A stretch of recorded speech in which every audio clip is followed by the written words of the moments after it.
বন্ধুরা, welcome to my channel DS sports 2324। আজকে এখন কথা বলবো দিলীপ ট্রফি নিয়ে, যেখানে দিলীপে একঝাঁক তারকার ক্রিকেটার আশা জাগিয়েও নেই বিরাট ও রোহিতরা। বোর্ডের কেন্দ্রীয় চুক্তি থেকে বাদ পড়া ঈশান কিষানও খেলবে দিলীপ ট্রফি।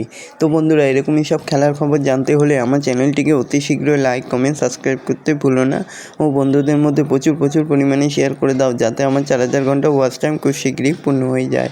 তো বন্ধুরা, আবার 5ই সেপ্টেম্বর থেকে শুরু হতে চলেছে দিলীপ ট্রফি, যেখানে দেখা যাবে একঝাঁক তারকার ক্রিকেটার। তো দেখা যাক শেষ পর্যন্ত কোন টিমটা জিততে পারে। তোমরা কমেন্ট করে জানাতে ভুলো না। তো বন্ধুরা, 4টি দলের অধিনায়ক হিসেবেও বেছে নেওয়া হয়ে গেছে ইতিমধ্যে। যথাক্রমে থাকবে শুভমন গিল, অভিমন্যু, ঋতুরাজ গাইকোয়াড, শ্রেয়াস আয়ারকে, কে রাহুল, কুলদীপ যাদব ও জয়শ্রী জয়সওয়াল ও মোহাম্মদ সিরাজ ও সরফরাজ খানের মতো টেস্ট খেলোয়াড়রাও খেলবেন।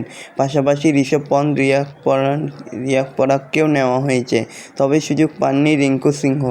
আগামী 5ই সেপ্টেম্বর থেকে অন্ধ্রপ্রদেশের অনন্তপুর ও বেঙ্গালুরুর চেন্নাস্বামী স্টেডিয়ামে এই দিলীপ ট্রফি শুরু হবে। তো তোমরা কমেন্ট করে জানিও কে জিততে পারে।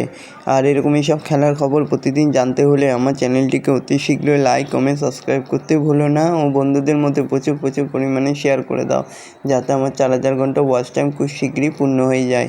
ধন্যবাদ সবাইকে।